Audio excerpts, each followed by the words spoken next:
Bienvenidos a Discutamos México. En esta ocasión vamos a platicar sobre el tema de comercio exterior. Durante los últimos 25 años, probablemente una de las transformaciones más importantes que ha tenido la economía mexicana ha sido su inserción en la economía global.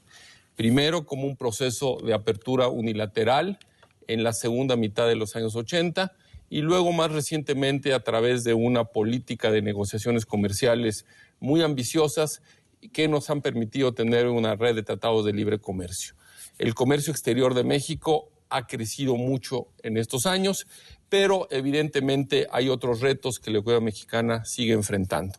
Para platicar de este importantísimo tema, tenemos hoy a tres distinguidos analistas y observadores que nos van a enriquecer y nos van a permitir entender mejor dónde está México hoy en la economía mundial, qué hemos hecho bien, qué no hemos hecho tan bien y qué nos falta por hacer. En primer lugar, nos acompaña el maestro Alberto Bello, quien es un distinguido periodista económico que trabaja y dirige editorialmente CNN y Expansión CNN, que es uno de los portales sobre temas económicos con más tráfico en México, y que además como extranjero que lleva 10 años en México, pues tiene una perspectiva un poco diferente a nosotros que estamos más cerca y que vemos las cosas un poco distinto. También nos acompaña Gerardo Esquivel. Él es también un economista muy serio y muy distinguido, que desde la academia se ha encargado de seguir y hacer estudios analíticos muy importantes, no solo del proceso de apertura de México, sino también de los impactos que este proceso de apertura ha tenido en la distribución del ingreso en México y en la geografía y la economía regional de nuestro país. Y finalmente también está con nosotros el día de hoy José Ernesto López Córdoba, que también tiene una trayectoria muy distinguida. Primero, como funcionario público, participó en un momento muy incipiente de su carrera en las negociaciones comerciales de México y después como economista en organismos internacionales le ha dado también seguimiento a la economía mexicana en los últimos años. Pues con este panel tan distinguido, permítanme empezar con una primera pregunta y una primera provocación. A 25 años del proceso de apertura de México, ¿cuál es la perspectiva y cuál es la percepción de cada uno de ustedes de cómo le ha ido al país, qué hicimos bien, qué no hicimos tan bien y qué nos ha faltado? Y empezaría contigo, Alberto. Hola, Jaime. Es una pregunta muy amplia y difícil de responder. Creo que lo primero es revisar por qué se hizo esa apertura económica. Esa apertura económica buscaba un crecimiento económico acelerado, o al menos corregir las crisis que habíamos tenido que tuvimos desde finales de los 70 hasta finales de los 80.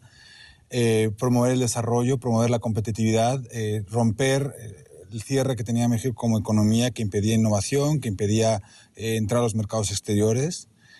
Y si revisamos eso, pues el objetivo se ha cumplido parcialmente. Creo que no hemos visto el crecimiento que se prometió. Hemos visto un crecimiento moderado, pero creo que sí, ciertamente tenemos empresas competitivas, tenemos grandes multinacionales mexicanas de las telecomunicaciones, de materiales de construcción, cerveceras, en fin, tenemos empresas que han tenido mucho éxito en el exterior. Tenemos regiones del país que sí han tenido un proceso de integración económica con Estados Unidos o con las economías más desarrolladas, pero creo que no se cumplió el tema del crecimiento económico, y creo que que en gran medida hay muchos cuestionamientos que podemos hacer a todo el proceso en cómo se ha hecho. ¿Qué siento que faltó?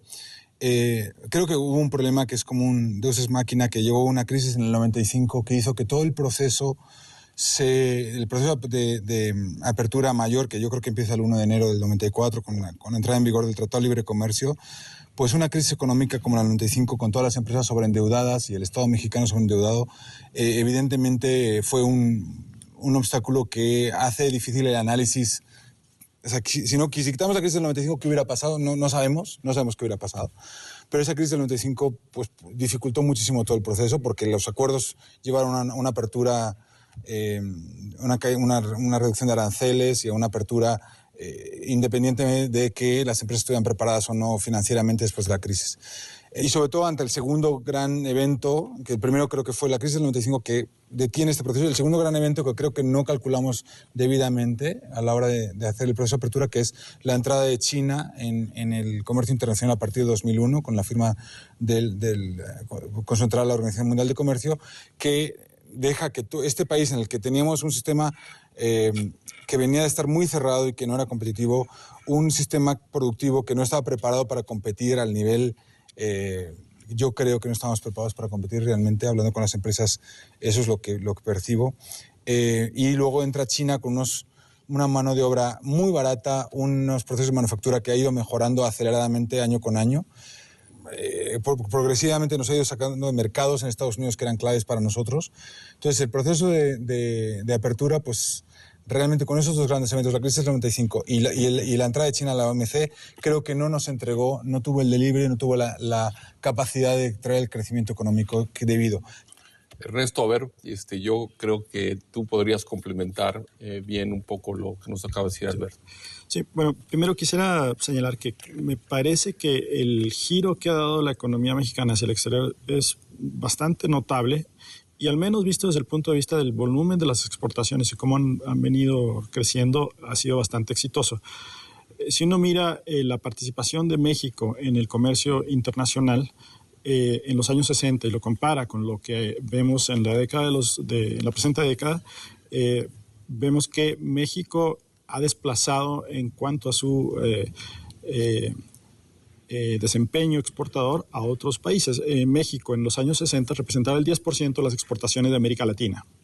En la década actual representa alrededor del 40% de las exportaciones. En los años 60, México representaba el 0.5% de las exportaciones totales del mundo.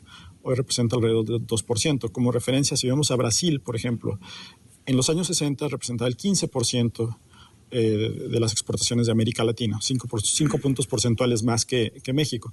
Hoy en día representa alrededor del 20%, la mitad de las exportaciones mexicanas al mundo.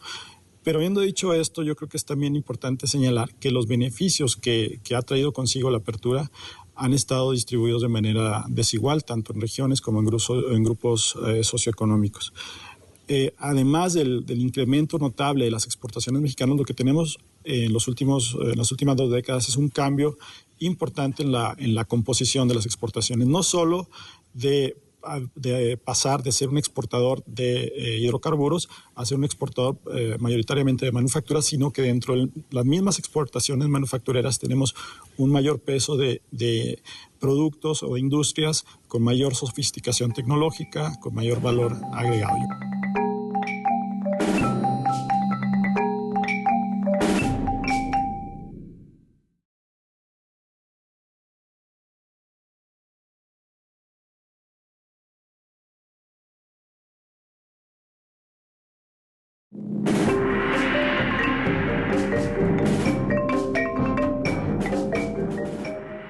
Además del incremento notable de las exportaciones mexicanas, lo que tenemos en las últimas 2 décadas es un cambio importante en la composición de las exportaciones, no solo de pasar de ser un exportador de hidrocarburos a ser un exportador mayoritariamente de manufacturas, sino que dentro de las mismas exportaciones manufactureras tenemos un mayor peso de productos o industrias con mayor sofisticación tecnológica, con mayor valor agregado.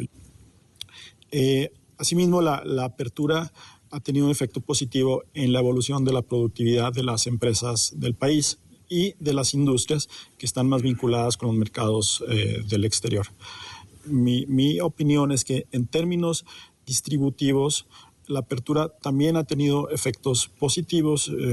Por ejemplo, hace tiempo hicimos un análisis de los salarios de las mujeres y los salarios que perciben los mercados laborales, y lo que encontrábamos es que las mujeres con niveles de educación más bajo en los estados del norte del país, que son los más vinculados al comercio internacional, vieron la brecha salarial cerrarse respecto a otras mujeres. Estos son datos del año 2000.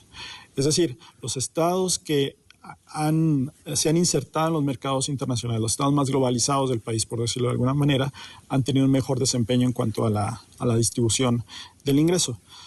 Pero por otra parte tenemos que, al menos viendo el crecimiento espectacular que tuvieron las exportaciones durante la década de los años 90, vemos que el 60% del incremento en el volumen de las exportaciones del país se concentró en 4 estados del país, estados del norte: Baja California, Chihuahua, Coahuila, Nuevo León. Y por otro lado, 16 estados del país, la mitad de los estados del país, contribuyeron con apenas el 1% de este aumento de las exportaciones. Esto, como señalaba antes, nos indica que el beneficio agregado que ha tenido la inserción de la economía mexicana en la economía global ha estado muy concentrado. Entonces la pregunta es cómo podemos de aquí en adelante garantizar que esos beneficios se distribuyan más equitativamente. Gerardo, yo sé que tú también has profundizado mucho en estos impactos geográficos y regionales del comercio exterior. Evidentemente creo que lo que mencionaba Ernesto es muy pertinente. No todo el país es igual y evidentemente en las buenas, cuando el comercio exterior le va bien, el norte ha crecido mucho. Lo dejo en la mesa para regresar al tema de que también en la crisis reciente que tuvimos en 2008 y 2009, por primera vez en la historia reciente de México, a los estados más expuestos a la economía internacional, obviamente les fue peor. Entonces, ese es un tema que también quisiera poner en la mesa en su momento, la vulnerabilidad de una economía abierta ante los choques internacionales. El más reciente y el más importante creo que es un ejemplo muy relevante. Gerardo. Yo creo que la apertura comercial de México es, para mí, el cambio más importante que ha tenido la economía mexicana en los años recientes, ¿no? Es un cambio fundamental que además era necesario, ¿no? Para todos aquellos suficientemente mayores como para recordar cómo era la economía en épocas de una economía cerrada, pues el contraste es muy notable. Mi lectura de la apertura es no solo que era necesario, sino que era deseable y que ha tenido efectos muy favorables en algunos aspectos que voy a mencionar ahora. Dos de ellos, los dos más importantes, son la eficiencia, ¿no? En la industria. En la economía mexicana en general, me parece que el hecho de enfrentarnos al resto del mundo y abrirnos y poder tener que competir en distintas áreas y sectores nos ha hecho que haya mejorado la eficiencia de la industria de manera muy importante como resultado de esta mayor presión de competir en el resto del mundo. Entonces esa eficiencia me parece que se ha traducido también en que estas empresas, este sector mexicano haya podido incluso competir en el resto del mundo ahora, y ahora tenemos algunas incluso multinacionales mexicanas. Ese me parece que es un efecto muy importante. Pero me parece que nos hemos centrado mucho en eso y hemos subestimado el segundo impacto más importante para mí, que es el tema del consumo. La apertura comercial nos ha beneficiado a todos los mexicanos como consumidores. Y eso es una cosa que insisto mucho siempre en mis clases. A mis alumnos les digo, vean la canasta de consumo que ustedes tienen, vean la variedad de productos a los que tienen acceso, el efecto que ha tenido eso en el precio de los bienes que compran. En fin, yo creo que los principales beneficios para mí no son tanto del comercio, no son tanto en la generación de empleo, en el crecimiento, que no ha sido así, como ya lo mencionaba Alberto, sino en el consumo, ¿no? Los mexicanos, gracias a la apertura comercial, hoy en día tenemos una canasta muy amplia de productos disponibles que nos ha permitido, por lo tanto, mejorar nuestro nivel de vida en general, ¿no? Por supuesto que puede decirse que no todos, porque efectivamente ante la gente que no ha mejorado sus ingresos, pues no necesariamente se ha beneficiado tanto como otros, pero sí me parece que la pura disponibilidad de productos, de más productos, es muy importante. Ahora, dicho lo anterior, pues tampoco ha estado exento de problemas, ¿no? La apertura comercial. Yo creo que ha habido por lo menos 2 problemas con la apertura que me parece que hay que mencionar, o 3 por lo menos. Uno es el tema de si estábamos preparados cuando se llevó a cabo la apertura, ¿no?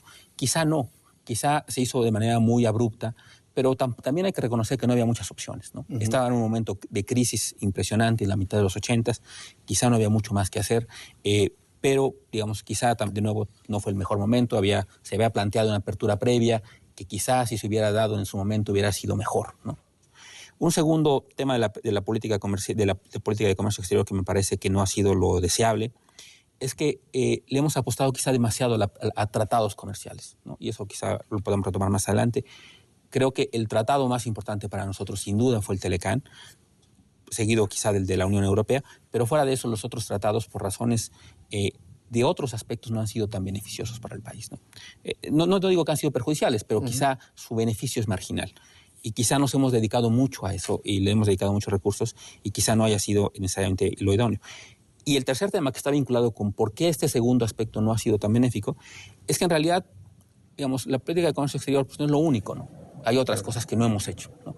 Yo creo que la política de comercio exterior para mí ha sido fundamental, pero si no hacemos otras cosas, pues difícilmente podemos obtener todos los beneficios que debimos haber derivado de la mayor apertura, ¿no? Y a eso me refiero a que si no invertimos suficiente en infraestructura ¿por qué no diversificar nuestro comercio exterior? Para mí es fundamentalmente una razón de infraestructura. Digamos, si no tenemos buenas formas de comunicar y de exportar nuestros productos por la vía marítima, sobre todo, que quiere decir invertir en puertos, aeropuertos, carreteras, cosas de logística, pues difícilmente vamos a poder obtener un beneficio, difícilmente vamos a poder exportar a los países asiáticos, a Europa, a otros países de América Latina, incluso a Canadá. Y en ese sentido, quizá el pecado fundamental de la política de comercio exterior fue que en su momento, no digo que ahora, pero en su momento se sobrevendió como que lo que nos iba a sacar del subdesarrollo, ¿no? Que nos iba a llevar a un nivel muy elevado. Y quizá, digamos, esa fue un poco una cuestión de expectativas. Yo creo que ha cumplido lo que puede hacer y que si no lo ha hecho en todo caso es porque ha habido otras políticas que han fallado, ¿no? Pero sí quiero enfatizar que para mí ha sido muy, muy exitosa y con muchos efectos benéficos para el país. Bueno, creo que en eso estamos todos de acuerdo.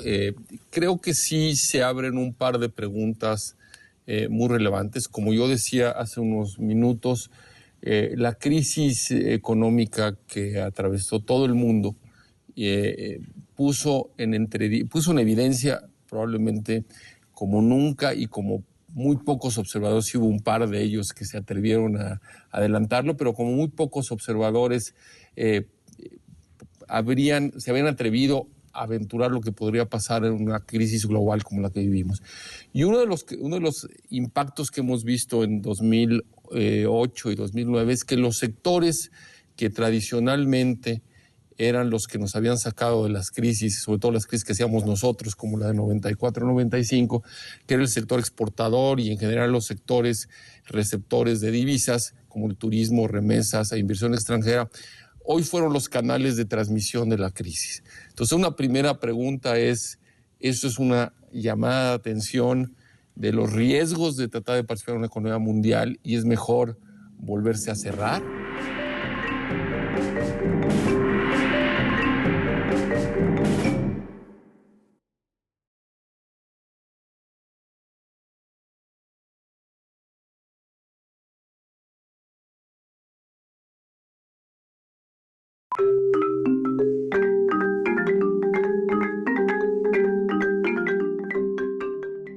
Uno de los impactos que hemos visto en 2008 y 2009 es que los sectores que tradicionalmente eran los que nos habían sacado de las crisis, como el turismo, remesas e inversión extranjera, hoy fueron los canales de transmisión de la crisis. Entonces, una primera pregunta es, ¿eso es una llamada de atención de los riesgos de tratar de participar en una economía mundial y es mejor volverse a cerrar?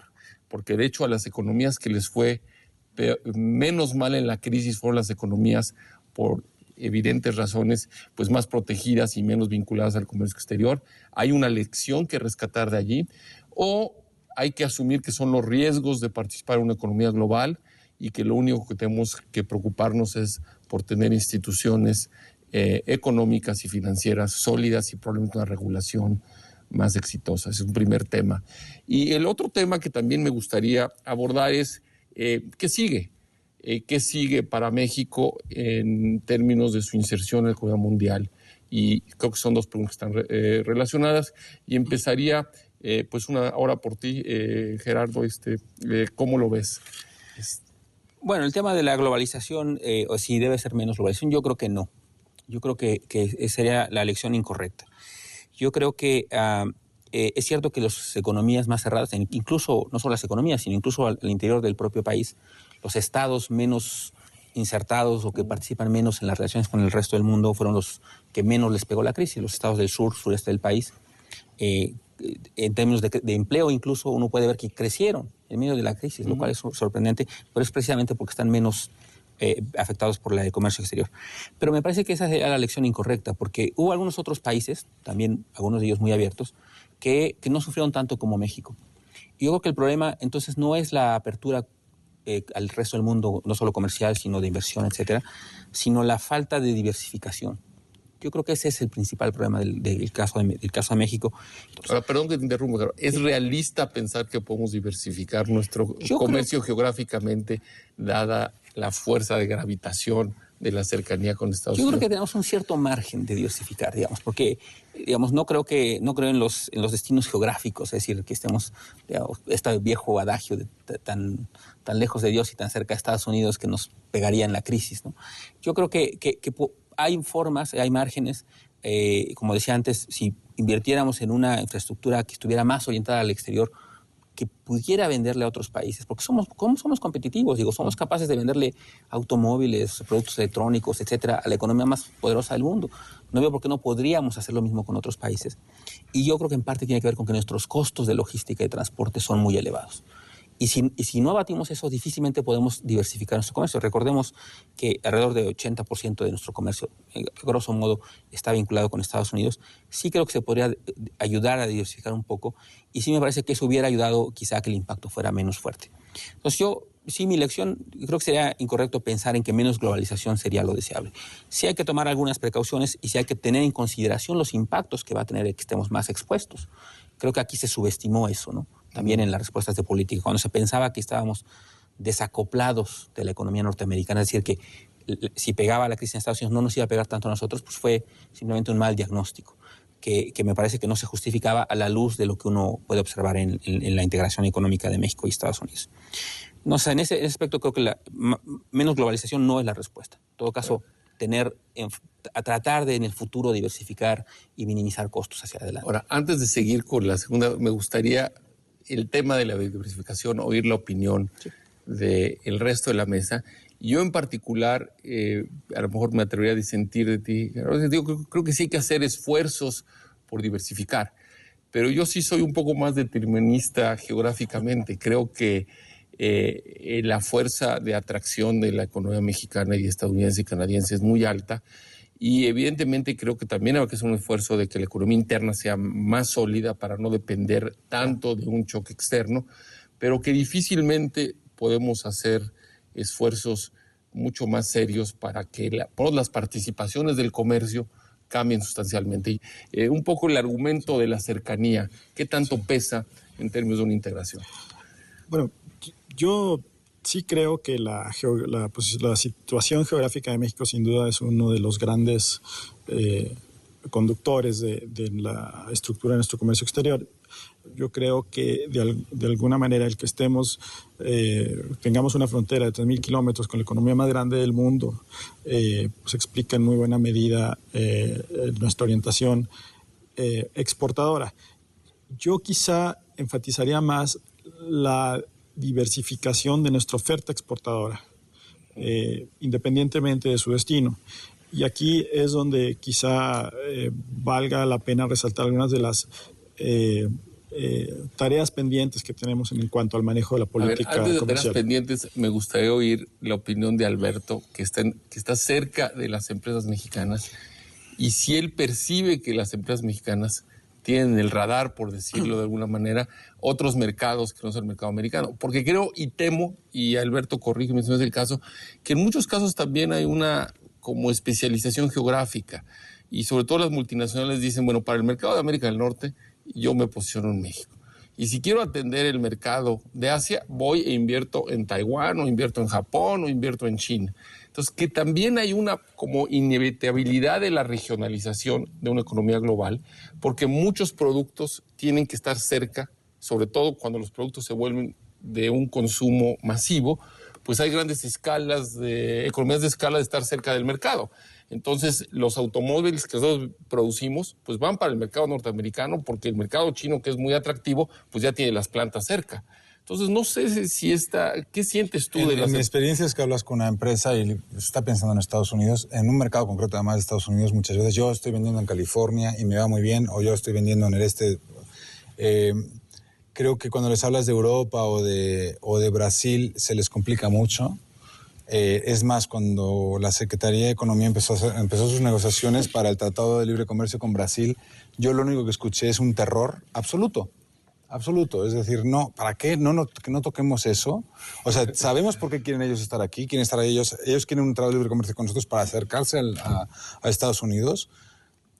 Pero esto te estoy resumiendo muchas conversaciones con muchos empresarios. Realmente es muy difícil. Yo cada vez que encuentras un nuevo empresario, un emprendedor está pensando en Estados Unidos, una empresa mediana está pensando en Estados Unidos, una empresa grande está pensando en Estados Unidos.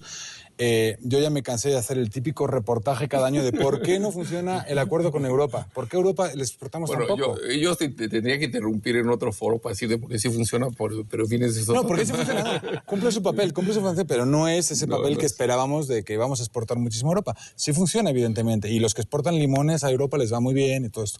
Pero no está, o sea, me has preguntado si las empresas mexicanas tienen el radar diversificar sus exportaciones. Todo el mundo lo tenemos porque sabemos que algo pasó el año pasado con Estados Unidos que nos sentó muy mal. O sea, ¿tú crees que el choque de 2008-2009 ha cambiado la percepción del empresario mexicano y ahora tiene un interés más estratégico de diversificación? Al menos no me consta que los planes de negocio están cambiando y que la gente esté mirando a otros lados.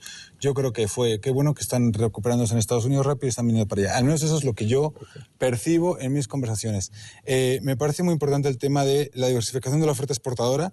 Decimos, ¿crecieron las exportaciones de valor agregado en estos años recientes? Sí, porque las otras desaparecieron.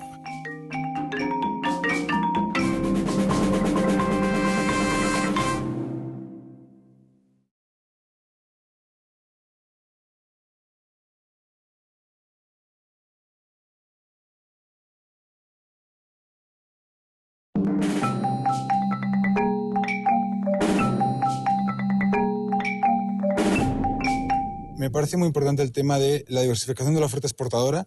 Decimos, ¿crecieron las exportaciones de valor agregado en estos años recientes? Sí, porque las otras desaparecieron. El Grupo Extra, por ejemplo, sus 8 plantas textileras con las que exportaba a todo Estados Unidos, las 8 siguen estando, pero no tienen una sola activa. Son locales. Los tienen pensados como locales. Es decir, casos concretos que te hablan de que realmente las exportaciones bajo el valor están desapareciendo. Sí tenemos que diversificar nuestras exportaciones, sí tenemos que irnos hacia temas de valor agregado. Creo también que existe una perplejidad absoluta entre las empresas, entre mis lectores, y lo notas, de cómo se hace eso, cómo se come eso, cómo yo textilero empiezo, en vez de fabricar aquí la tela, la importo de China o de Asia y la convierto en algo agregado para el mercado de Estados Unidos. Si yo antes le vendía a Ralph Lauren o le vendía a Nike, ahora ¿cómo hago esto de convertirlo en una marca? Creo que esa es la parte de no preparación que tienen nuestras empresas y donde todo lo demás, que es infraestructura. Creo que también para la relación con Estados Unidos nos falla la infraestructura, clarísimamente, pero esa infraestructura es conocimiento, innovación, esos valores difusos, eso tan difuso que llamamos competitividad, que son muchos elementos, muchas palomitas que dar, que se vuelve tan grande que a veces somos incapaces de ejecutarlo, pero eso que se llama competitividad es lo que nos está fallando de cara a una diversificación hacia valor agregado. La agenda pendiente en particular en el tema de comercio exterior. Había un tema que Gerardo tocó de paso, los tratados de libre comercio.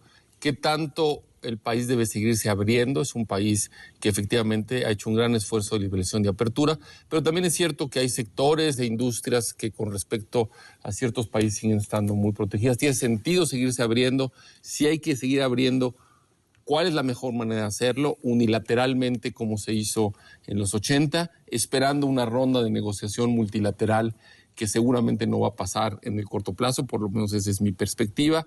Buscar algunos tratados de libre comercio adicionales, se mencionó el de Brasil, hay uno en curso con Perú, o simplemente no hay que abrir más la economía mexicana en esos momentos y concentrarse en una agenda interna, o la agenda interna es complementaria a esto, y en todo caso, ¿cuál es la agenda interna en pocas palabras para cada uno de ustedes? Yo déjame comenzar por la parte de la agenda interna, la agenda complementaria, es decir, las tareas que no se hicieron en su momento y que es necesario hacer ahora.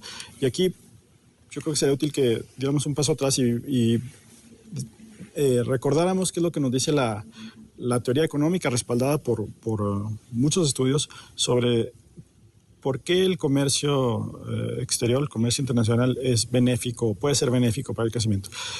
Y la respuesta, dicha llanamente, es que el comercio exterior permite que un país especialice en aquellas industrias donde pueda hacer un uso más eficiente de sus recursos y de sus capacidades. Ahora, en mi opinión, ¿qué es lo que ha sucedido? Que ese proceso de pasar de una economía cerrada a una economía abierta y de, idealmente, asignar nuestros recursos de una forma más eficiente, tiene muchos obstáculos. Es decir, ya hablamos ya de las diferencias geográficas. Bueno, el norte, con la contiguidad a la economía más grande del mundo, se puede insertar fácilmente. El sur, lejos de la frontera, con infraestructura deficiente, no lo puede hacer. Una empresa con potencial, una empresa que puede participar en los mercados internacionales, que tiene deseos de expandirse, pero que enfrenta carencias de acceso al financiamiento, por lo tanto, que no puede invertir en maquinaria y equipo, que enfrenta rigideces en los mercados laborales, es decir, enfrenta costos de contratar a nuevos trabajadores para crecer y poder producir más para los mercados de exportación.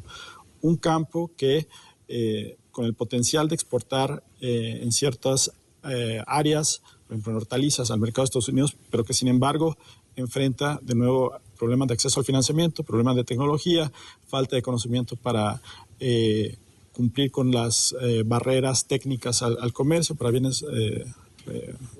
bienes comestibles, además de una política en el sector agropecuario que en muchas ocasiones genera distorsiones y genera incentivos para producir en productos en los cuales somos menos competitivos. Todo esto unido creo que está detrás de por qué no hemos podido aprovechar al máximo el potencial que ofrece la apertura comercial. Yo, perdona que insista también en el tema educativo. Las empresas multinacionales y nacionales en México tienen que hacer una inversión descomunal en capacitación para ponerse Te interrumpo, Alberto, porque ¿cómo casas eso con otras evidencias que has oído decir? Por ejemplo, los obreros de X empresa automotriz de las plantas de México son los más productivos del mundo comparados con gran ventaja sobre las plantas no solo estadounidenses, sino incluso las asiáticas. Porque estás hablándome de obreros mexicanos. Yo te estoy hablando de cómo vas a hacer que el campo sea más productivo, qué ingenieros agrónomos necesitamos o qué tipo de ingenieros en tecnología. Me comentaba el otro día el directivo de una multinacional, decía, es que yo invierto, no sé cuántos mil, no me acuerdo cuánto me dijo, pero una barbaridad de dinero en capacitación. Creo que es un fenómeno cuando estamos diciendo tenemos que diversificar nuestras exportaciones. Uno de los principales obstáculos es la infraestructura, como decía Gerardo. Creo que otro es las empresas no están encontrando talento. Y el talento que hay nos lo están robando y está habiendo una fuga de cerebros por diversas razones que ya no vienen al caso. Pero creo que también tenemos que tomar en cuenta eso. Yo estando totalmente de acuerdo con todo lo que has dicho, ¿no? Gerardo, ¿qué harías tú? Bueno, yo creo que para lo que se ha dicho, me parece que la conclusión podría ser que lo que sigue en política comercial no es política comercial. Es decir, no es comercio exterior. No es comercio exterior, es decir, son cosas internas, son cosas que son en este caso complementarias y que las cuales se pueden obtener una sinergia muy importante, no solo para fortalecer el propio mercado interno, que es lo que ya decías antes, ¿no? En esta disyuntiva de fortalecer un mercado interno y el externo, sino que además tendría un impacto benéfico en la posibilidad de que México se beneficie de este comercio, de un mayor comercio hacia el resto del mundo. Entonces yo creo que coincido con mucho de lo que se ha dicho. Me parece que en efecto lo que se requiere hacia adelante es mejorar en políticas de efectivamente infraestructura, acceso al financiamiento, que me parece crucial, que me parece que es algo que debería estar haciendo la banca de desarrollo en parte. Pero es un tema de banca de desarrollo, es un tema de derechos de propiedad, por ejemplo, en el campo mexicano, de que los agricultores no tengan la tenencia de la tierra suficientemente documentada como para tener acceso al crédito, ¿cuál es? Porque el sector financiero mexicano, evidentemente, se ha abierto en cierto sentido, tenemos un sector financiero muy moderno, pero sigue siendo este tema recurrentemente del acceso al crédito. Sí, ahora, yo estoy pensando en el acceso al crédito, sin duda es importante para el campo. Uh-huh. Podría ayudar a que sectores que hoy en día no participan en el mercado exterior pudieran participar, pero también en la industria, es decir, no solo es la parte de la banca de desarrollo orientada al mercado rural, al sector rural. También es cierto que hay una carencia de financiamiento de empresas pequeñas y medianas que quizá, en principio, su expectativa debería ser beneficiarse de Bancomex, por ejemplo, que los ayudara. ¿Pero por qué el sector privado no le entra como en otros países capitalistas yo creo que toman riesgos y hay los fondos de inversión. Yo creo que ese es un buen punto. ¿Por qué no lo hacen? Yo creo que tiene que ver pues, con otros factores quizá más de política, de la sistema financiero y de los incentivos y de los... Mejor negocio hacer otras cosas. Pues claro, lo que es mucho más rentable prestarle quizá al gobierno sin ningún riesgo y vivir de las comisiones de los usuarios de la banca, ¿no? Por decir algo. Entonces, me parece que ahí hay un tema que fortalecería el mercado interno y que me parece que una banca de desarrollo que no es tan eficiente como podría ser. ¿No? Y que no cumple con parte de sus objetivos, ¿no? Es decir, por ejemplo, muchos de los créditos de las bancas de desarrollo que deberían ir orientados a pequeñas y medianas empresas terminan siendo absorbidos por las grandes empresas. Totalmente. Entonces, y las grandes empresas, claro, después pueden canalizar parte de esos recursos por vía de proveedores, pero ese no es el objetivo, no es como debería de funcionar, ¿no? No tenemos una Small Business Administration, tenemos algo un poquito más inescrutable. Entonces yo creo que ahí hay un campo de mejora en la parte financiera, en la parte de infraestructura, en la parte de educación también, sin duda, porque, digamos, parte de la idea de que con la apertura comercial pues era atraer inversión extranjera, que se instalara y que desarrollara y que produjera, etcétera. Bueno, hubo mucho de eso, pero quizá entre la ausencia de una mayor capacitación de la mano de obra, sobre todo en cosas técnicas, ¿no? Se ha descuidado un poco la educación técnica, pues eso hubiera ayudado bastante. Es decir, no se hizo, me parece, lo que pudo haberse hecho en términos de, a partir de la apertura comercial, de fortalecer estas cosas que a la larga hubieran ayudado mucho más, ¿no? Quizá, insisto, si se hubiera puesto mucho mayor empeño a la formación de capital humano en cosas técnicas, quizás hubiera traído mucho más recursos de los que hoy en día tenemos, en áreas, además en la industria que, como se sabe, es la de mayor valor agregado.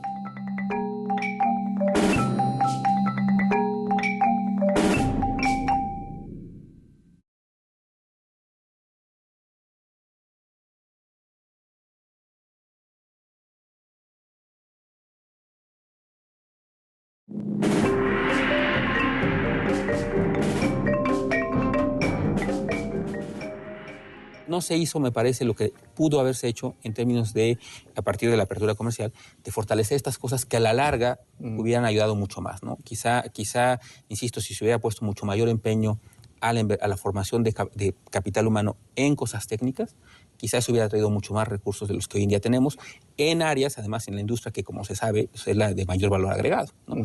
Entonces, eso creo que hubiera sido útil. Y en ese sentido, digamos, resumiendo, me parece que lo que hay que hacer en política comercial es otras políticas, incluyendo política industrial, política financiera, etcétera, ¿no? Más que hablar de nuevos tratados de libre comercio, que me parece que, insisto, están agotados muchos de ellos, que generarían ya cierta resistencia en ciertos sectores, ¿no? Ya mencionabas el caso de Brasil, no le veo muchos beneficios posibles, y yo creo que en lugar de hacer eso, sí tratar de mejorar todo lo que es la conectividad, la competitividad, logística, que hay mucho margen para mejorar en la parte de aduanas, invertir en carreteras específicamente orientadas a los puertos.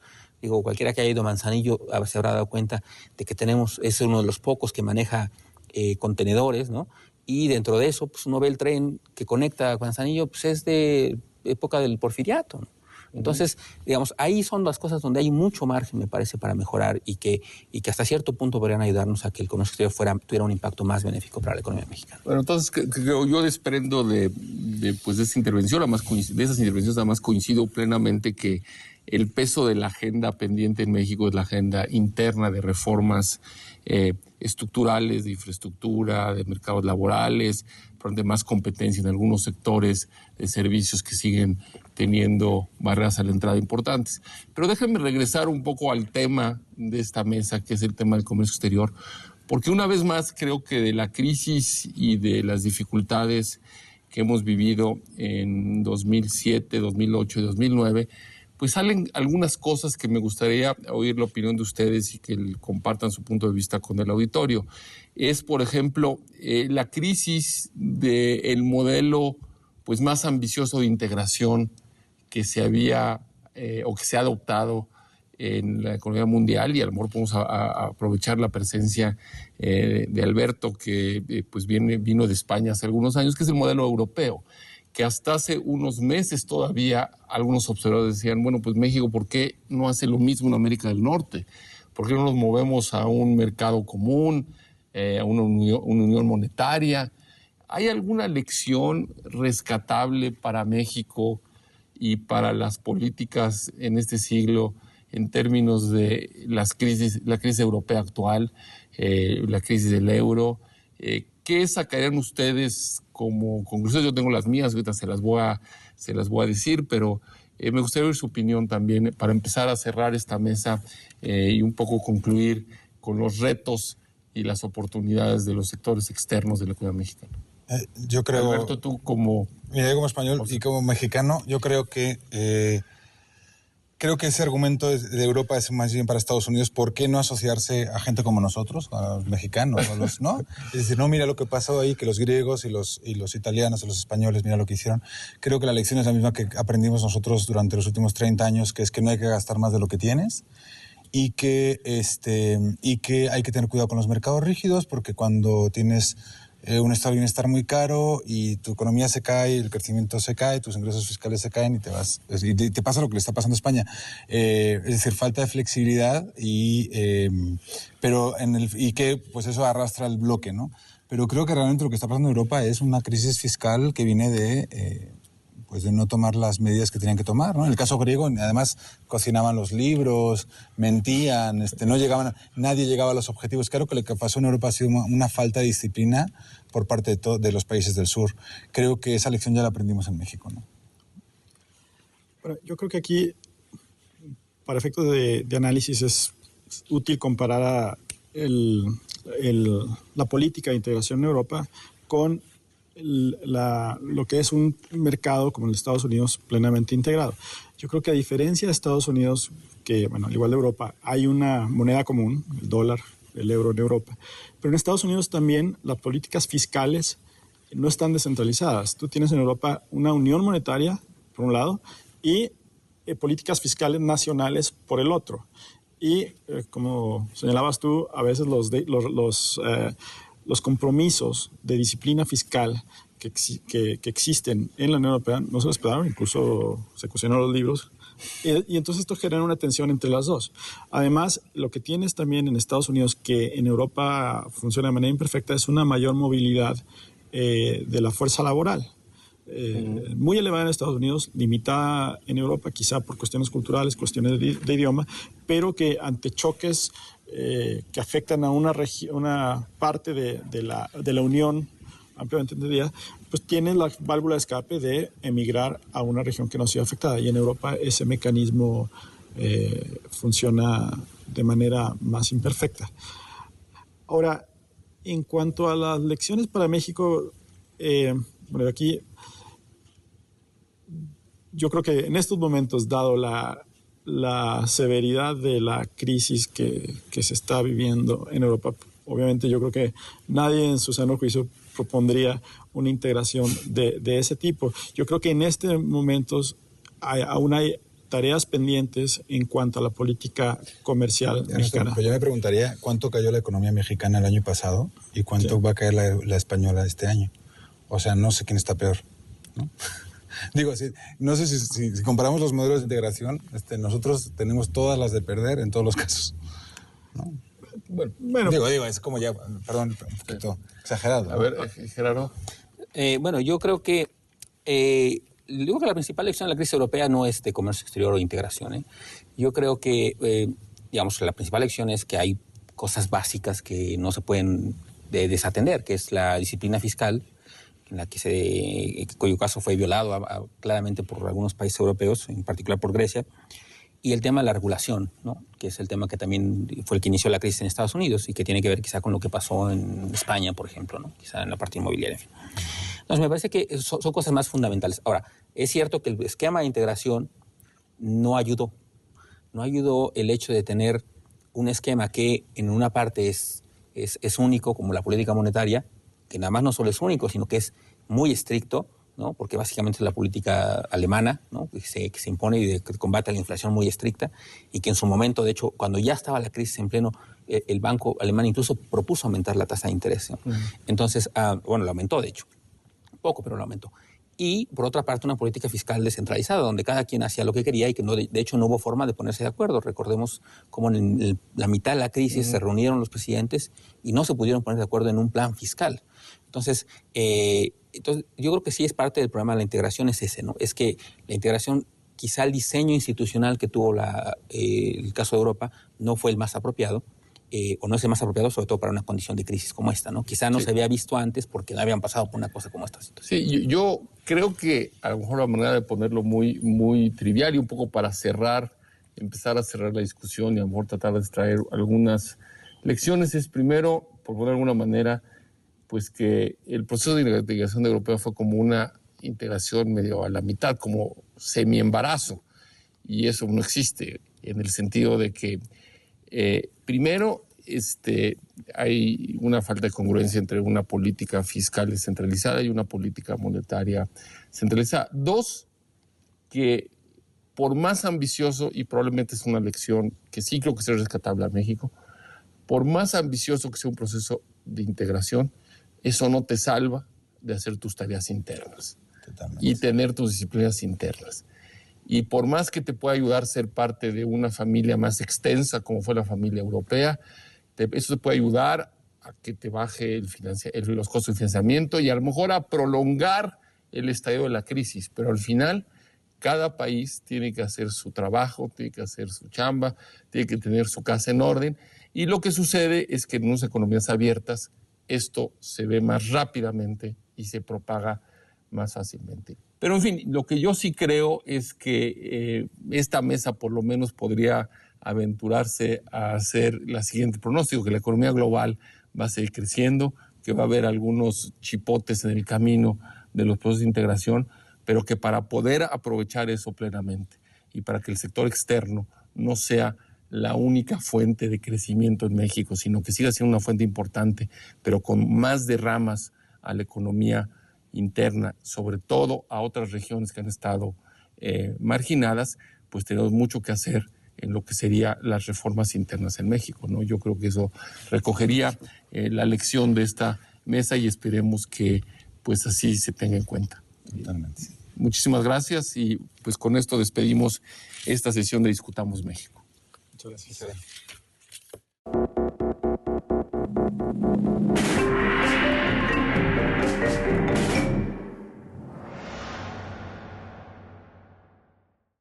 Entonces llevamos 500 años de historia, cuando menos, en los cuales los mexicanos tenemos como mensaje: se acata pero no se cumple, no te preocupes, la impunidad es la norma. Muchas veces es muy difícil aplicar el contenido de las normas, entonces nos contentamos con respetar las formas, los procedimientos, hacemos interpretaciones muy literales y esto es, digamos, como una especie de defensa para todo el mundo. Sí hemos sobreregulado, hemos ampliado los márgenes de la impunidad. ¿Por qué? Porque mientras más leyes haya, potencialmente, el fenómeno de la impunidad crece. El problema es que lo que es de todos no sea de nadie. El tema es el espacio público, el tema es lo que se comparte con todos. Esa es la parte de apropiación que tiene que haber un proceso muy importante. Sí, porque hay dos maneras de prever el derecho, de entender el derecho. Uno como un dique que contiene los cambios sociales, otra vez como un cauce que, al contrario, que promueve los cambios sociales.